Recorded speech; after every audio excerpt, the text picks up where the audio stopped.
장 9절부터 11절 말씀입니다. 요한일서 4장 9절부터 11절 말씀, 우리 함께 봉독한 후에 사랑하면 선교합니다.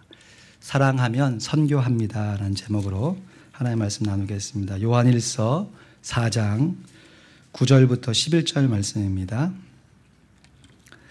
요한일서 4장 9절부터 11절 말씀, 우리 한 목소리로 같이 봉독하겠습니다. 시작. 하나님의 사랑이 우리에게 이렇게 나타난 바 되었으니 하나님이 자기의 독생자를 세상에 보내심은 저로 말미암아 우리를 살리려 하심이니라. 사랑은 여기 있으니 우리가 하나님을 사랑한 것이 아니요 오직 하나님이 우리를 사랑하사 우리 죄를 위하여 화목제로 그 아들을 보내셨음이니라. 사랑하는 자들아, 하나님이 이같이 우리를 사랑하셨은즉 우리도 서로 사랑하는 것이 마땅하도다. 아멘. 5월 가정의 달을 맞아서 우리가 함께 예배하는 영적 가족뿐만 아니라 우리의 육신의 가족, 자녀, 부모, 자자손손 하나님의 은혜와 사랑으로 충만하기를 우리 주 예수 그리스도의 이름으로 축원드립니다. 해마다 5월이 되면 가족을 생각하면서 가족에게 필요한 말씀들을 생각해 왔는데요. 지난 주간 우리 부모 공경과 어른 공경에 대한 메시지를 들으신 줄 알아요. 근데 유독 올해 5월은 가정도 중요하게 생각하면서 우리가 함께 나아가지만 특별히 선교에 대한 마음이 아주 가득 차 있는 것을 보게 됩니다. 우리가 지난 첫째 주에 단기 선교 주일로 지키면서 단기 선교를 떠나는 우리 팀원들을 마음껏 축복하며 기도했고요. 여러분, 어버이 주일 지나면서 우리 팀원들은 선교 현장 가운데 정말 땀 흘리면서 선교 사역을 잘 감당했습니다. 그리고 정말 감사한 것은 지난 수요일에 우리 이경근 선교사님, 신경미 사모님 함께 오셔서 선교 보고 나눠주시고 또 함께 말씀으로 은혜 받게 하셨습니다. 우리 선교사님께서 정말 여러 번 정말 마음을 담아서 감사의 말씀을 전해주셨는데 본인도 잘 모르겠대요. 어떻게 우리 교회가 본인의 사역을 이렇게 섬기게 되었는지. 그리고 더 감사한 것은 그렇게 하루 이틀, 1년, 2년 이렇게 후원하고 하다 말 줄 알았는데 이게 벌써 10년이나 꾸준하게 본인의 사역을, 선교사님의 사역을 섬기는 것에 대해서 진심으로 감사하신다고.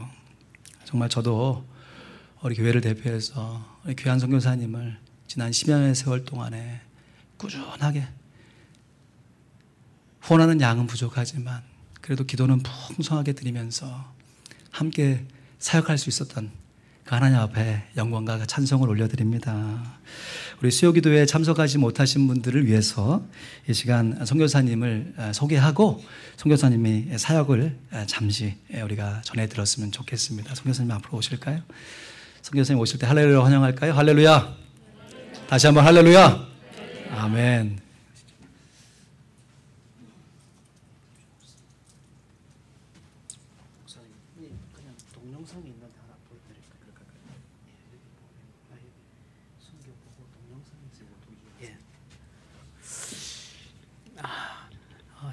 제가 정말 우리 하평 장로교에 정말 여기 오고 싶었습니다. 지난 10여 년 동안 기도해 주시고 참 거룩한 하나님의 선교 사역에 동력해 주신 은혜 정말 큽니다. 제가 선교지에 있으면서 뼈저리게 느끼는 것은 선교는 사람이 하는 것이 아니라는 것을 계속 느낍니다. 그래서 참 누군가의 기도로 참 선교사의 선교를 가능케 하고 또 하나님의 성령의 마음을 감동시키셔서 또 이 선교지의 영혼들이 한 명, 두 명 주께로 돌아오는 그런 일들이 참 일어나지 않는가 그런 생각을 합니다. 말레이시아는 특별히 이슬람 나라입니다. 제가 한 15년 동안 필리핀에서 선교하다가 말레이시아에 아무도 우리 선교부에 선교사가 없어서 개척을 하기 위해서 다시 갔습니다. 저희 가족들이 다시 가서 저희 가족이 말레이시아에 도착하는 그날 우리는 이 말레이시아 땅이 우리 남한의 한 3배 정도 되는 그런 땅입니다. 그리고 인구가 한 3천만 넘는 그런 나라지만은 그 나라에 저희를 아는 사람이 한 명도 없었습니다. 그래서 우리 가족이 말레이시아 공항에 도착하는 그날 아무도 우리를 마중 나오는 사람이 없었습니다. 그래서 참 거기에 떨어져서 그날 밤을 새면서 새벽이 밝아오길래 하나님 도대체 여기서 무엇을 어떻게 해야 합니까? 하며 정말 아브라함 생각을 많이 했습니다. 그리고 아침이 밝아오길래 아이들 손을 잡고 그 식당을 찾아다녔습니다. 아침 먹을 곳이 있는가 하고 그 거리를 알지 못하기 때문에 정처 없이 계속 가다가 한 식당을 발견하고 저희가 식사를 하고 그렇게 저희 말레이시아 선교 사역을 시작했습니다. 그런 가운데 참 하나님께서 인내하고 기다리고 또 버티고 살아갔더니 우리 하평장로교회 같은 이런 교회가 기도하게 하시고 그래서 저희가 말레이시아는 이슬람 국가이기 때문에 전도하는 것이 굉장히 좀 쉽지 않습니다. 교회 세우는 것도 자유가 없고 그렇지만은 한두 교회를 세워가며 운진 마을을 섬겨가며 지금까지 왔습니다. 그래서 정말 하평장로교회 정말 오고 싶었는데 하나님께서 이렇게 또 오게 하셨습니다. 비록 짧은 시간에 저희가 있지만은 늘 기도 가운데 만나고 정말 다시 오고 싶습니다. 언젠가 또 영상을 잠깐 말레이시아 영상이 한 3, 4분 되는 거 보고 제 선교 보고를 아침에 드리도록 하겠습니다. 감사합니다. 네.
감사합니다. 더 자세한 선교사님의 말씀은 오늘 오후 3시에 있는 선교사님 간담회에서 듣도록 하겠습니다.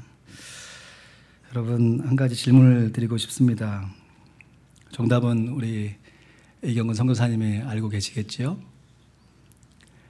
여러분, 선교사님께서 왜 말레이시아 땅에 가셨을까요? 부족하지만 우리 단기 선교팀이 왜 니카라과 땅에 간 것일까요?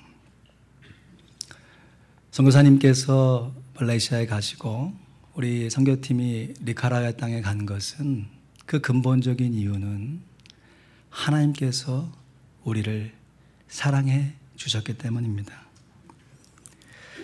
니카라과 선교하면서 아침마다 요한일서 말씀을 우리 선교팀원들이 함께 묵상하고 또 함께 삶을 나누고 샘을 받아서 사역을 시작했는데요.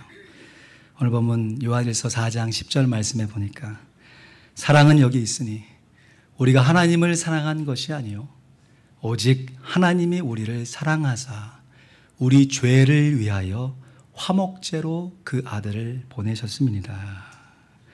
하나님께서 우리를 사랑하셨습니다. 말로만 사랑하신 것이 아니라 그 사랑을 행동으로 옮겨주셔서 자기의 사랑하는 자신을 이 땅 가운데 보내주셨습니다. 그러기에 그 하나님의 사랑을 받은 우리들이 그 예수 그리스도를 구주 영접하여 하나님의 자녀가 된 우리들이 그 사랑을 말로만 실천할 것이 아니라 그 사랑을 행동으로 보이기 위해 선교지에 가고 지금껏 하나님의 사역을 감당하시는 줄로 믿어요. 사랑하는 성도 여러분, 우리 하나님은 사랑이신 줄로 믿습니다. 아멘. 사랑은 하나님께 속한 것입니다. 하나님은 사랑이세요. 근데 거꾸로 말을 돌려서요, 사랑이 하나님이시다라는 말은 맞는 말이기도 하지만 엄밀하게 말하면 틀린 말이에요. 이 세상 사람들은 사랑에 목숨을 겁니다. 사랑은 움직이는 거야 하면서 움직이는 사랑을 마치 무지개를 쫓아가는 것처럼 그 사랑에 자기의 목숨을 걸어요. 그것이 하나님인 양처럼. 물론 하나님의 여러 속성 중에 사랑이 포함되어 있는 것은 맞습니다. 그러나 그 외에도 하나님은 궁휼하시고 자비하시고 인애하시고 오래 참으시고 질투하시는 하나님의 여러 속성 가운데 사랑이 한 가지의 속성인 것이에요. 그래서 하나님은 사랑이시다라는 것은 정답이지만 사랑이 하나님이다라는 것은 생각해 봐야 되는 거예요. 그런데 지금 사도 요한이요, 요한 일서를 처음부터 쭉 끝까지 써나가면서 사랑 얘기를 얼마나 많이 하는지, 마치 사랑 타령하듯이 사랑. 우리가 읽지는 않았지만 7절 말씀에도 사랑하는 자들아 우리가 서로 사랑하자. 사랑은 하나님께 속한 것이다. 그러면서 오늘 본문에서도 사랑은 여기 있다. 하나님이 우리를 사랑한 것이다 하면서 11절 말씀에 보니까 우리 같이 읽어볼까요? 시작. 사랑하는 자들아 하나님이 이같이 우리를 사랑하셨은즉 우리도 서로 사랑하는 것이 마땅하도다. 여러분, 지금 사도 요한이 이 사랑의 메시지를 증거하는 증거의 주체가 되는 사람들은 21세기 교회가 아니에요. 1세기에 초대 교회 성도들에게 보내신 하나님의 말씀인 것입니다.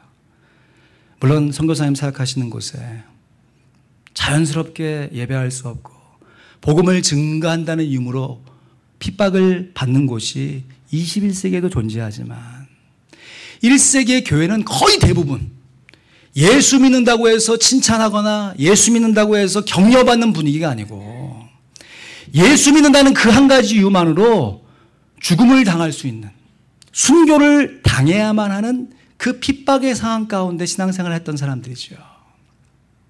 그 사람들에게 사랑하는 자들아 하나님이 이같이 우리를 사랑하셨은즉 우리도 서로 사랑하는 것이 마땅하도다.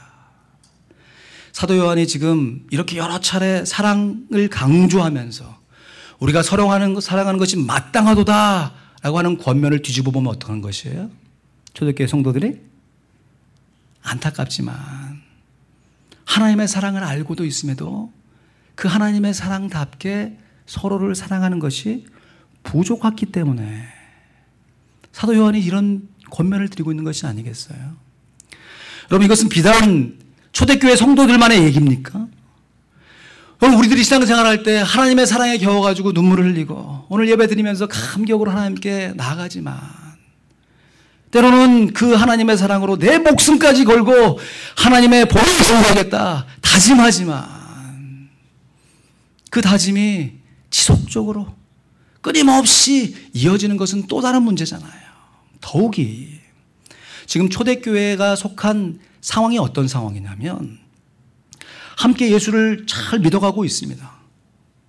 A란 성도와 B란 성도가 하나님을 핍박과 고난 속에서도 정말 순교를 각오하고 나 한 목숨 하나님 앞에 드리겠다 하고 하나님께 나와 예배하며 신앙생활하고 있는 것이. 그러니까 이 성도들의 믿음이 얼마나 뜨겁고 그 신앙의 자세가 얼마나 간절하겠어요. 하나님과의 관계가 너무너무 뜨거운 것이에요. 그런데 웬걸 A란 성도와 B란 성도가 예수 믿는다는 이유만으로 감옥에 갇힌 것입니다. 그런데 A란 성도는 내 한 몸 끝까지 내가 죽을지언정 예수를 증거하겠다 하면서 배교하지 않습니다. 그런데 B란 성도가 감옥에 갇히기 전에는 함께 하나님을 예배하고 정말 내 목숨 다 바쳐서 하나님을 섬긴다고 서약을 했는데도 그 마음이 연약해서 핍박과 고문의 상황 가운데 배교하는 것이. 그 배교의 현장 가운데 자기만 배교하는 것을 끝나는 것이 아니라 A라는 성도를 밀고 하는 거죠. 저 성도가 예수님이라는 자를 믿고 있습니다. 두 성도는 감옥에 갇혔는데 남은 가족들이 함께 교회에 모여서 예배하고 있는 것이에요. A라는 성도의 가족과 B라는 성도의 가족이 함께 모여서 예배를 드리고 있습니다. 그 예배하는 상황 가운데 무슨 하나님의 말씀이 들려줄 수 있겠어요? 나는 순교자의 신앙을 지킨 가족이다 라고 하는 신앙의 자부심이 있고, 한쪽에는 내 부모님이 신앙을 배교했을 뿐만 아니라 밀고자가 되어서 신앙을 저버린 변절자로서 그 가족의 모습으로 함께 예배를 드리고 있는 그 상황 속에서 사도 요한이 얘기하는 것입니다. 사랑하는 자들아, 하나님이 이같이 우리를 사랑하셨은즉 우리도 서로 배교한 사람과 배교하지 않은 사람들이 서로 사랑하는 것이 마땅하도다. 여러분, 그런 상황 가운데 어떤 인간적인 말로 위로가 되겠습니까? 어떤 하나님의 말씀으로 그 사람들의 마음이 녹아지겠어요? 자기 나름대로 이유가 있을 거 아닙니까? 그 상황 속에서 사도 요한이 하나님께서 우리를 사랑하셨다. 그런데 그 사랑이 바로 그 아들 독생자를 우리들에게 보내주셨을 뿐만 아니라 그 아들 독생자가 우리를 위해서 화목 제물로 이미 순교하신 분이다 라는 걸 증거하는 것이죠. 여러분, 배신의 칼이 등에 꽂혔을 때 우리가 살면서 가시가 박히고 요리하다가 살짝 칼로 손이 베이고 할 때 그 아련함이 있지 않습니까? 누군가 나를 핍박한다, 나를 막 못 살게 군다 라고 했을 때 그거 참 견디기 어려운 스트레스입니다. 그럼에도 그 사람이 나와 다르고 하나님을 모르고 그러니까 그냥 그 사람은 그 사람이고 나는 내 안신앙 지키면 된다 라고 하는 당위성과 참을성이 생기게 돼요. 오히려 그 일을 통해서 견디면 하나님께 영광을 돌리는 거죠. 근데 나와 함께 하고 있는 사람이에요. 어제까지만 해도 나와 함께 예배드리던 사람이 갑자기 변절해서 하나님을 모른다 할 뿐만 아니라 나를 밀고 할 때, 나의 가족을 밀고 할 때, 그 상황 가운데 어떻게 그 사람을 품으며 그 가족을 함께 품으면서 함께 하나님께 예배를 드릴 수 있는가? 제가 아틀란타에 와서 알게 된 선교사님 한 분 계세요. 이분도 동남아시아에서 사역하시는 선교사님인데요. 참 어려운 환경 가운데, 참 밀림과 정글 지역이니까 얼마나 비도 많이 내리고 그 어려운 환경 가운데 견디면서 사역하시면서 교회도 일구시고 신학교도 어느 정도 일구어서 제자들도 많이 나오고. 근데 이 지역이 비가 많이 와서 그런지 그 현지에만 자라는 뱀들이 굉장히 많대요. 여러분 뱀 좋아하십니까? 드시는 거 말고 대부분 싫어하잖아요. 특별히 사모님 같은 경우는 뱀 보면 막 질색을 하는 거죠. 근데 어느 날 화장실 문을 뚝 열어보니까 뱀이 세면대에서 이러고 혀를 내밀고 있는 것이에요. 깜짝 놀래가지고 그 문을 탁 닫고 그 현지의 뱀 전문가를 부른 거죠. 빨리 좀 잡아달라고. 그 현지의 뱀 전문 땅꾼이 좀 이렇게 좀 조심스럽게 하면 얼마나 좋아. 그러니까 뭐 평소에 뱀 많이 잡아봤으니까 뭐 뱀 잡는다고 탁 그냥 아무렇지도 않게 문을 탁 열었는데 이 뱀이 세면대에 있는 게 아니라 바닥에 있다가 그냥 거실 쪽으로 쭉 들어가 버린 거예요. 그러니까 선교사님하고 사모님은 큰일 났다. 이거 어떻게 잡냐. 기다리기 시작한 거죠. 뱀이 나오기를. 그 현관문을 다 열어놨고. 몇 시간을 기다리고 한 달이 지나가도 뱀이 안 나오니까 땅꾼이 뭐 자기 일 아니라고 얘기하는 거죠. 뱀이 나갔다는 거예요. 한 사람도 뱀이 나간 걸 본 사람이 없거든요. 뱀이 안 나오니까 밤이 나갔다는 거예요. 그거 어떻게 해요? 지금 뭐 가재도구 다 드러낼 수도 없고.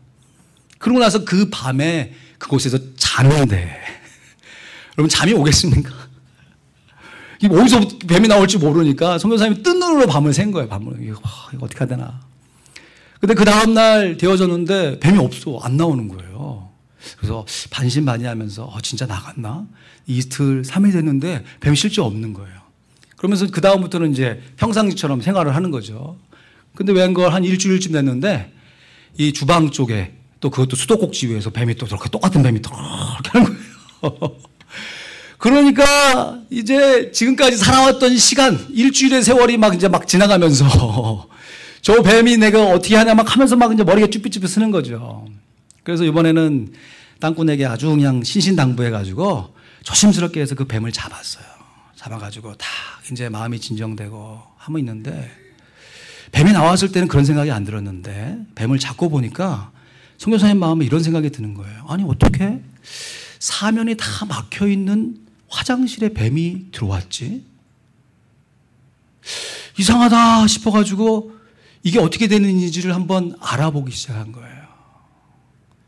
알아보지 말았어야 되는데 그 뱀을 자기가 양육했던 그 제자 한 사람이 의도적으로 창문에다가 던져서 선교사님 가정에 밀어넣은 것이. 그 사실을 알게 된 선교사님이, 여러분 뭐 한국에 요즘 뭐 자괴감이라는 말 유행처럼 하고 있잖아요. 정말 자괴감이 드는 거죠. 내가 지금까지 무엇을 위해 사역을 했는가? 내가 저 사람을 위해서 내 있는 모든 것을 다 준다고 했는데 돌아온 결과가 이것뿐인가? 라고 하는 허망한 마음 때문에 사역이 안 되는 거예요. 정말 실제적으로 그 마음을 주지 못해가지고 가족들하고 함께 지금 미국의 안식년에 잠깐 들어와 계세요.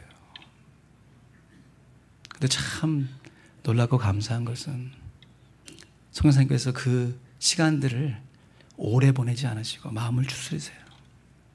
그리고 최근에 다시 그 지역으로 가셨어요. 자기와 함께 사역했던, 자기에게 배신의 칼을 꽂았던 그 사람에게 다시 가서 복음을 증거하겠노라 마음의 결심을 하시고 다시금 그 지역으로 돌아가셨습니다.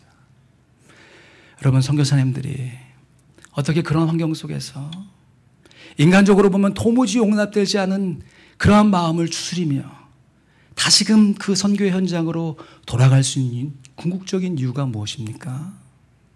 하나님께서 우리를 그렇게 사랑해 주셨기 때문이 아니겠습니까? 여러분 하나님께서 우리를 한결같이 그렇게 사랑해 주지 않으면 우리 차례까지 오지도 않아요. 요즘 수요일마다 출애굽기 말씀 이제 후반부로 치닫고 있는데요. 이스라엘 백성들이 참 얼마나 무지하고 참 우리와 똑같은 모습으로 연약한지. 하나님께서 지금 시내산에서 십계명을 주시고 이제 성막을 다 보여주면서 하나님께 어떻게 예배할 것인지 다 보여주시고 이제 내가 너희를 불러서 나의 거룩함을 드러내는 예배 공동체로 세워주실 것을 다 얘기하는 그 와중에 모세가 금식하면서 하나님을 만나고 하나님께 예배하는 그 와중에 밑에서는 뭐를 했습니까? 아론을 중심으로 하나님께 예배해야 할 성막을 만들어야 할 그 금덩이를 가지고 금송아지 우상을 만들면서 이것이 우리를 애굽에서 인도해낸 하나님이다 하면서 먹고 뛰면서 축제를 벌이지 않습니까? 여러분, 이것이 비단 이스라엘 백성들만의 모습입니까? 이것이 비단 선교지에서 우리가 볼 땐 정말 어떻게 그렇게 배은만덕하게 선교사님의 마음을 아프게 하는 현지인들만의 모습이겠습니까? 우리 역시 하나님을 향하여서 하나님께 우리의 사랑을 드리겠다, 하나님께 예배하겠다 수차례 마음을 먹고 하나님 앞에 나와 우리의 결심을 드림에도 불구하고 삶의 현장 가운데서는 하나님께 주시는 그 참 평안과 그 감사를 잃어버리고 사도 요한이 지적하잖아요. 이 세상이나 세상에 있는 것을 사랑하지 말라. 하나님보다 세상을 더 사랑하면서 육신의 정욕과 안목의 정욕과 이생의 자랑을 쫓아가는 모습이 우리에게도 분명히 있지 않습니까?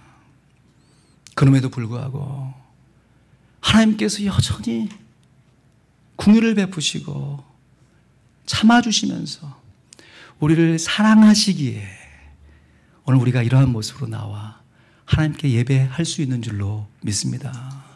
오늘 말씀 11절 말씀 다시 한번 읽어볼까요? 시작. 사랑하는 자들아, 하나님이 이같이 우리를 사랑하셨은즉 우리도 서로 사랑하는 것이 마땅하도다. 사랑은 해도 되고 안 해도 되는, 내 마음대로 오직이면 사랑을 하고 마음을 동하지 않으면 사랑하지 않고 이 세상의 기준대로 사랑하는 것이 아니라 우리도 그러한 마음으로 서로 사랑하는 것이 마땅하도다. 마땅하도로 기록된 헬라어가 오페일로멘이라는 단어입니다. 이 단어는 사랑의 계명이 우리의 특권임과 동시에 의무라는 것을 밝히 증거하는 단어인 것이에요. 그래서 한국말로 변화할 때 마땅하다, 당연히 해야 된다라는 말로 번역한 것이죠. 하나님의 사랑은 하나님의 성품이요, 하나님께서 우리에게 주신 선물입니다. 하나님의 은혜예요.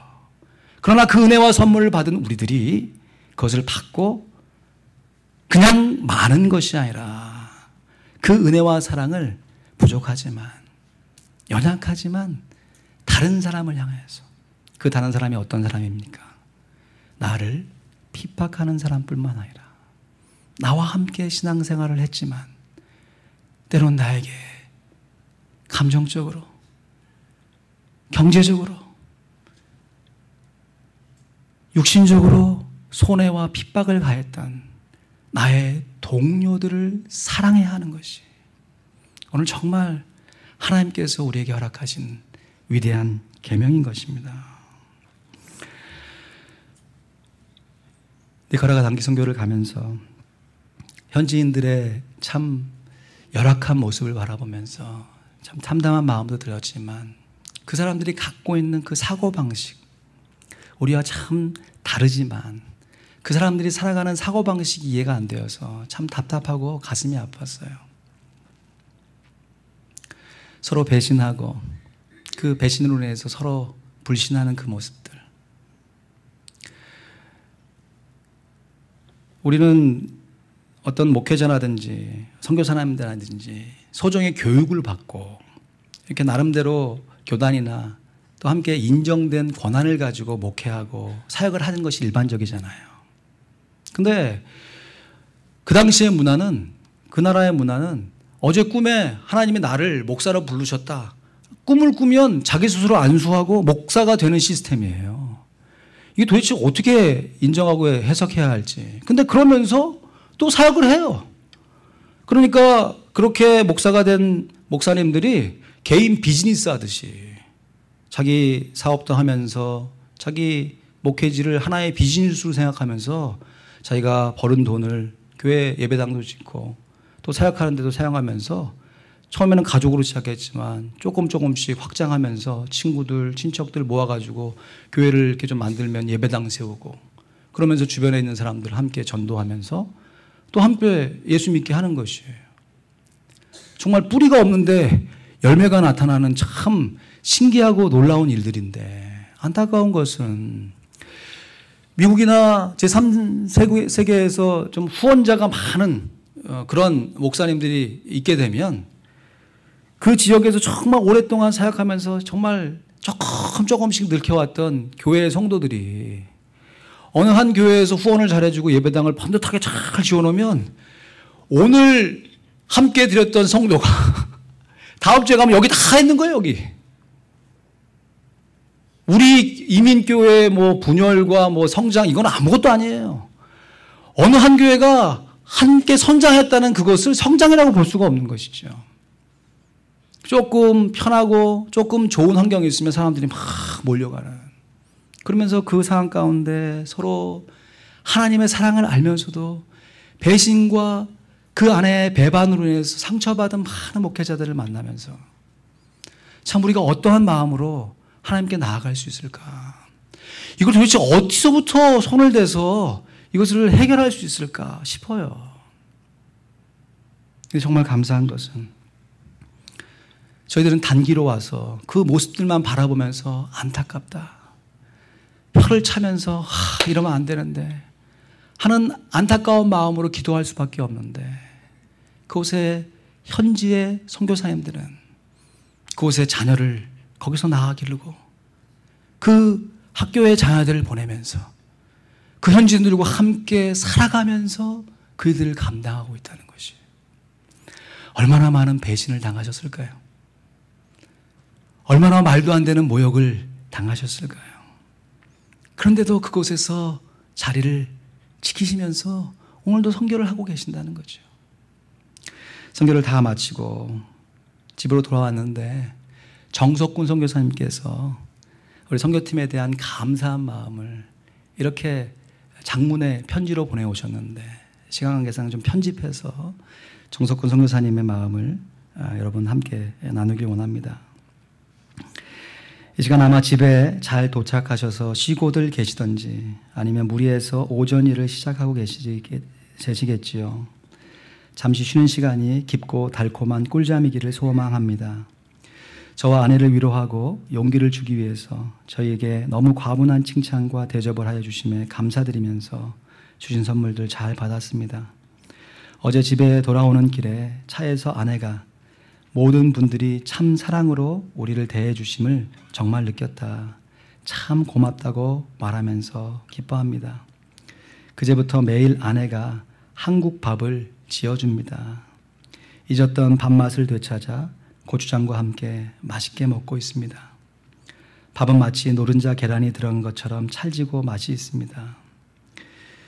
오늘 아침은 어제 싸주신 음식으로 모두 즐겁고 맛있게 먹고도 남아서 냉장고에 얼렸습니다.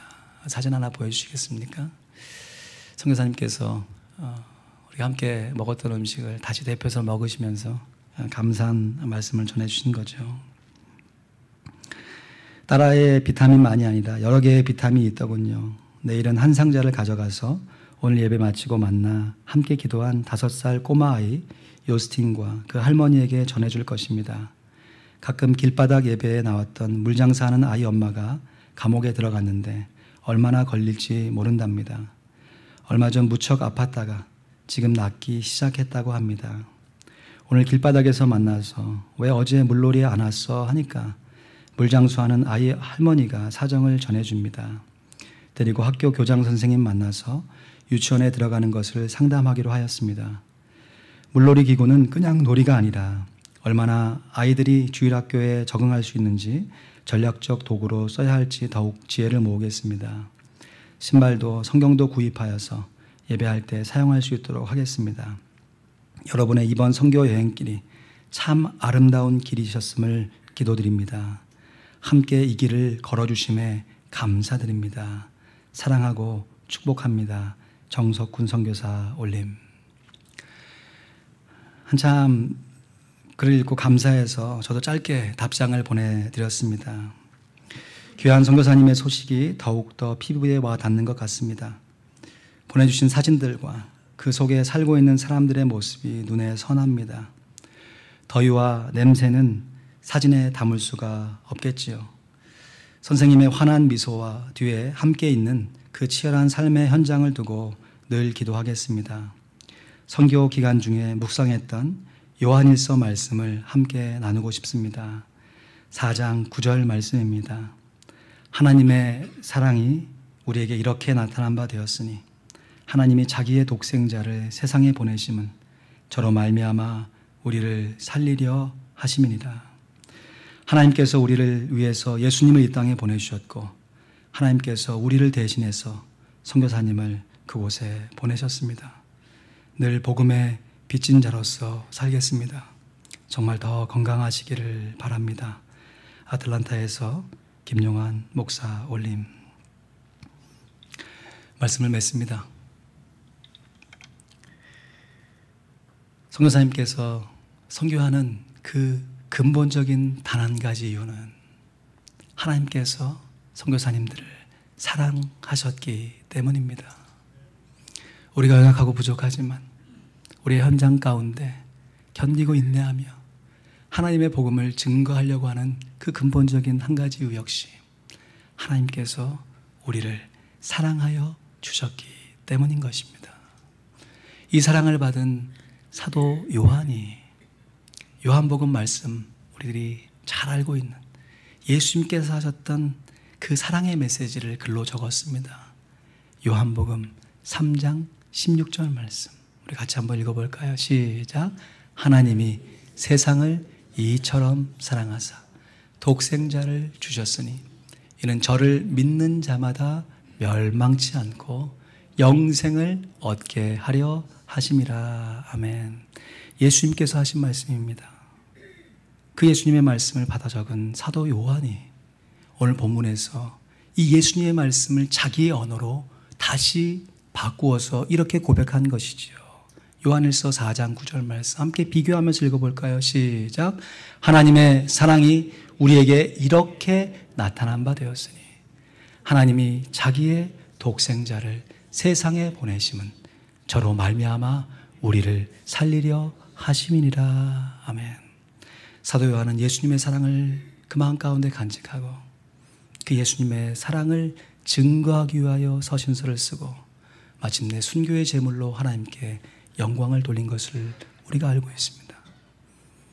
이 세상에 제 친구를 비롯하여 많은 선교사님들이 오늘도 피부와 문화와 언어가 다른 많은 지역에서 애쓰고 수고하면서 그 예수님의 사랑을 그 자신의 언어로 다시금 밝히 증거하여 주고 계십니다. 그렇다면 이제 남은 우리들이 과연 우리의 삶의 모습에서 어떠한 모습으로 그 예수님의 사랑을 실제적으로 행동으로 옮겨 증거할 수 있는지 이 한 주간 아니 우리 남은 평생 늘 복음의 빚진 자가 되어 하나님의 사랑을 우리 이웃에게 선교사님들을 후원하며 함께 증거할 수 있기를 간절히 소원합니다. 한번 따라하시죠. 사랑하면 선교합니다.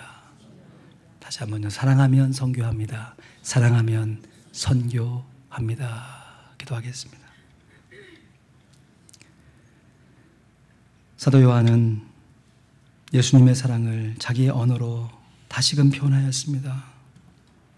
이 세상의 많은 선교사님들이 예수님의 사랑을 그의 사역 가운데 아름답게 펼치고 계십니다. 우리는 과연 어떠한 삶의 모습으로 그 하나님의 사랑에 반응하고 보답해야 할 것인지 다시 한번 주신 말씀을 기억하면서 우리의 마음을 하나님께 올리며 특별히 함께 예배하고 있는 우리 이경근 선교사님, 신경미 사모님을 위해서 이름과 언급을 좀 기억하시면서 같이 기도하길 원합니다. 아버지 하나님,